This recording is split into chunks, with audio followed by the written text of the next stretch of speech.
Un des concepts clés de la guérison de l'anxiété, c'est ce que j'appelle les pensées de renonciation. Et si tu veux un post par jour pour mieux gérer tes émotions, abonne-toi. Quand tu entreprends ce chemin de la guérison, tu vas avoir besoin d'un point de repère pour quantifier ta guérison et savoir où tu en es. Et ça peut être de la réassurance, mais en vérité, c'est naturel et c'est normal d'en avoir besoin. Et je vous ai déjà dit que le point de repère classique de lier l'avancée de ta guérison à comment tu te sens ces derniers jours, c'est complètement faux. C'est pas parce que tu fais une rechute que ta guérison recule. Mais donc, est-ce qu'il y a un point de repère valable que tu peux avoir pour t'indiquer que tu fais ce qui marche? Et la réponse est oui. Et cet indicateur, c'est la fréquence d'occurrence de pensées de renonciation.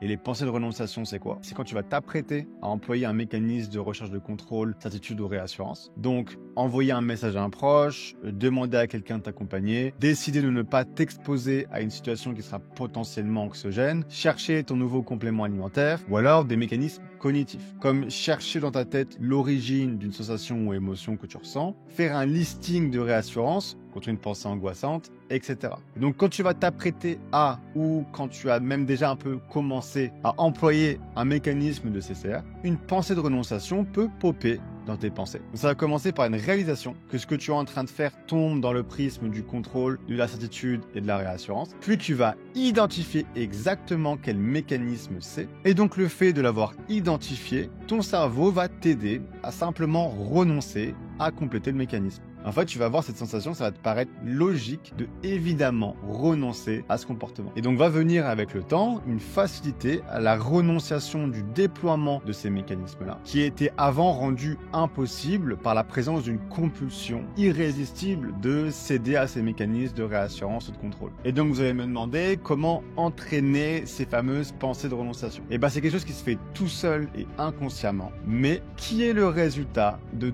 tout le travail de méditation et journaling actif effectué en amont. Ces fameux outils que j'explique dans le Starter Pack, que je te conseille vivement de prendre. Et donc quand ces pensées de renonciation arrivent, tu vas le remarquer.